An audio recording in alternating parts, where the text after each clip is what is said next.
Hello दोस्तों, स्वागत है आप सभी का साउंड टेक की एक और नई वीडियो में। आज की इस वीडियो में मैं आप सभी को बताऊंगा 24 0 24 7 ampere with 12 0 12 2 ampere copper transformer का वाइंडिंग कैलकुलेशन। तो चलिए वीडियो को शुरू करते हैं।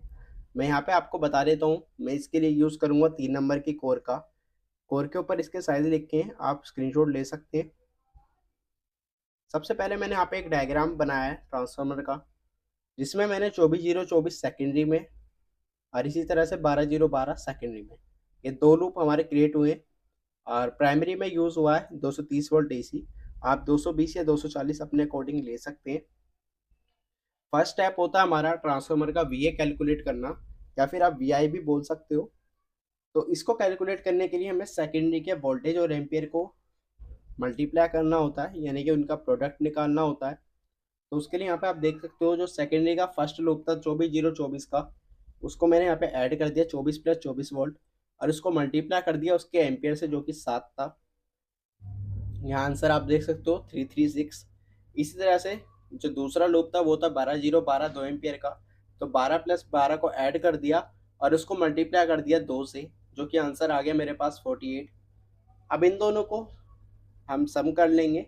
सम हमारा आ गया 384, यानी कि हमारे ट्रांसफार्मर का वी हमें पता चल गया 384।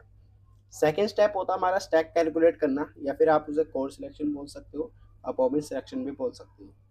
अब इसके लिए हमारे पास एक फॉर्मूला होता है 1.152 अंडर रूट वी ए। ये फॉर्मूला सभी ट्रांसफार्मर के लिए सेम होता है। तो इसमें हम वैल्यू पुट कर लेते हैं 1.152 अंडर रूट वी ए की वैल्यू मैंने पुट कर ली 384। इसको जब सोल्व करा तो हमारे पास आंसर आया 22.5744 सेंटीमीटर स्क्वायर। अभी जो सेंटीमीटर स्क्वायर में आंसर है, इसको हमें कन्वर्ट करना पड़ेगा इंच में। तो जब हम सेंटीमीटर स्क्वायर से इंच में कन्वर्ट करते हैं तो हमारे पास एक फॉर्मूला होता है centimetre square divide by 6.452। Centimetre square की मैंने वैल्यू पुट कर दी और उसको डिवाइड कर दिया 6.452 से। आंसर निकल के आया मेरे पास 3.5 इंचज़। अभी जो 3.5 इंचज़ निकल के आया है, वो निकल के आया हमारे पास बॉबिन का एरिया। अब इससे हमें बॉबिन कैलकुलेट करने में आसानी हो जाएगी। बॉबिन का एरिया में पता चल गया 3.5 इंचज़, जो कि बराबर होता है लेंथ इंटू विड्थ के बॉबिन की। आप जानते हो प्रोडक्ट बराबर होगा एरिया के। तो लेंथ हमें निकालनी है, तो लेंथ की एल लिख दिया मैंने इंटू 1.25 इंचज़, जो कि मेरे को यहाँ से पता चला है। आप जो भी बॉबिन यूज़ करोगे आप उसकी विड्थ ले लेंगे। 1.25 इंचज़ यहाँ पर डिवाइड में चला गया। उसके बाद हमें इसको सोल्व करना है, तो हमें आंसर मिल जाएगा लेंथ, जो कि है 2.8 इंचज़। और 2.8 इंचज़ की लेंथ की बॉबिन अवेलेबल नहीं होती मार्केट में, तो मैंने उसकी जगह ले लिया 3 इंचज़। बॉबिन हमें पता चल गया 3 इंचज़ इंटू 1.25 इंचज़। बॉबिन हमें पता चल गया, और इसी से हमें स्टैक भी पता चलेगी, हमारी स्टैक भी बनेगी 3 इंचज़ की। फोर्थ स्टेप होता है हमारा टीपीवी, यानी कि ट्रांसफर वोल्ट कैलकुलेट करना। तो उसके लिए हमें पता होना चाहिए ट्रांसफार्मर का सी ए। अब सी होता है क्रॉस सेक्शन एरिया ट्रांसफार्मर का, जो कि बॉबिन का प्रोडक्ट होता है। अब बॉबिन की वैल्यू हमें पता चल गई थी 3 इंटू 1.25 इंचज़।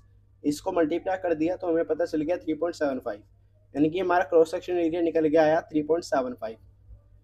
अब जो हमारे पास टीपीवी कैलकुलेट करने के लिए दो रूल होते हैं, 7.5 रूल एंड 8 रूल। 7.5 रूल हम जब यूज़ करते हैं जब हम नए ट्रांसफार्मर की कैलकुलेशन करते हैं, या फिर हम पुराने की भी कर रहे हैं, तो हमारी ये कोर न्यू होनी चाहिए, अच्छी कंडीशन में होनी चाहिए जब हम 7.5 रूल यूज़ करेंगे। अगर आप पुराना ट्रांसफार्मर रिवाइंड कर रहे हो और कोर आपकी अच्छी नहीं है, तो आप 8 रूल का यूज़ करोगे। अब 7.5 रूल के अकॉर्डिंग मैं यहाँ पे सोल्व करूँगा। 7.5 को डिवाइड कर दूंगा मैं क्रॉस सेक्शन एरिया से, जो कि था 3.75। डिवाइड करने के बाद मेरे को यहाँ पे आंसर मिल गया 2। अभी जो 2 है ये है हमारा ट्रांसफर वोल्ट, यानी कि हमें 1 वोल्ट के लिए 2 टर्न्स लगाने पड़ेंगे। तो इससे हम यहाँ पे कैलकुलेशन कर लेंगे ट्रांसफार्मर की वाइंडिंग का। तो सेकेंडरी वन, यानी कि सेकेंडरी का फर्स्ट लूप, जो कि हमारा 24 0 24 का था। तो 24 0 24 के लूप के लिए हम यहाँ पे 24 को मल्टीप्लाई कर लेंगे 2 से, जो कि हमारा 2 टन से आंसर निकल के आया था यहाँ पे। इसी तरह से दोबारा 24 के लिए मल्टीप्लाई करेंगे 2 से। तो इसको जब हम सोल्व करेंगे तो आंसर हमारे पास निकल के आया 48, और इधर भी निकल के आया 48, यानी कि हमें 24 0 24 के लिए 48 + 48 टन्स लगेंगे। इसी तरह से हम सेकेंडरी का सेकेंड लूप, जो कि 12 0 12 था, उसकी भी वैल्यू पुट कर ली 12 इंटू 2, यानी कि 24 टन्स, इधर भी 12 इंटू 2 यानी कि 24 टन्स। हमें सेकेंडरी के सेकेंड लूप के लिए भी 24 प्लस 24 टन्स लगेंगे। प्राइमरी टर्न्स कैलकुलेट कर लेते हैं। प्राइमरी में मैंने 230 लिया था तो 230 से मल्टीप्लाई करेंगे। अगर आप 220 या 240 लोगे तो आपको उससे मल्टीप्लाई करना है। तो 230 को हमने मल्टीप्लाई कर लिया 2 से, तो आंसर मेरे पास निकल के आया 460 टन्स, यानी कि हमें 460 टन्स लगेंगे प्राइमरी में। फिफ्थ स्टेप बन गया हमारा SWG। अभी तक हमने यहाँ पे सारे कैलकुलेशन कर चुके हैं ट्रांसफार्मर की, हमें कितनी बोबिन चाहिए, कोड सिलेक्शन कर लिया हमने, और टन्स पर वोल्ट निकाल लिया और टन्स भी निकाल लिया हमें कितने चाहिए। फिर स्टेप बना हमारा SWG wire selection. SWG wire selection के लिए हमें सेकेंडरी के एम्पियर पता होने चाहिए। तो आई सेकेंडरी वन यानी कि सेकेंडरी के फर्स्ट लूप के जो एम्पियर थे वो थे 7। तो 7 एम्पियर के लिए जो बेस्ट वायर रहेगी 17 SWG की रहेगी। साइड में आप चार्ट पे देख सकते हो 17 SWG की वायर 7 एम्पियर के लिए अच्छी है।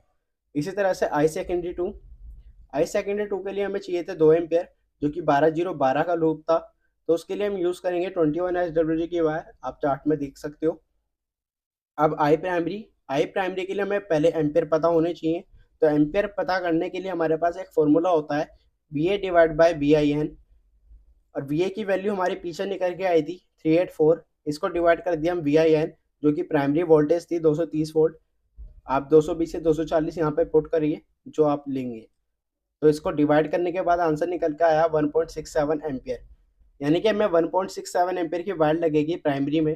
तो 1.67 एम्पियर के लिए जो बेस्ट वायर है 22 SWG की है। अगर आपको वीडियो पसंद आई हो तो वीडियो को लाइक करें, शेयर करें, सब्सक्राइब करें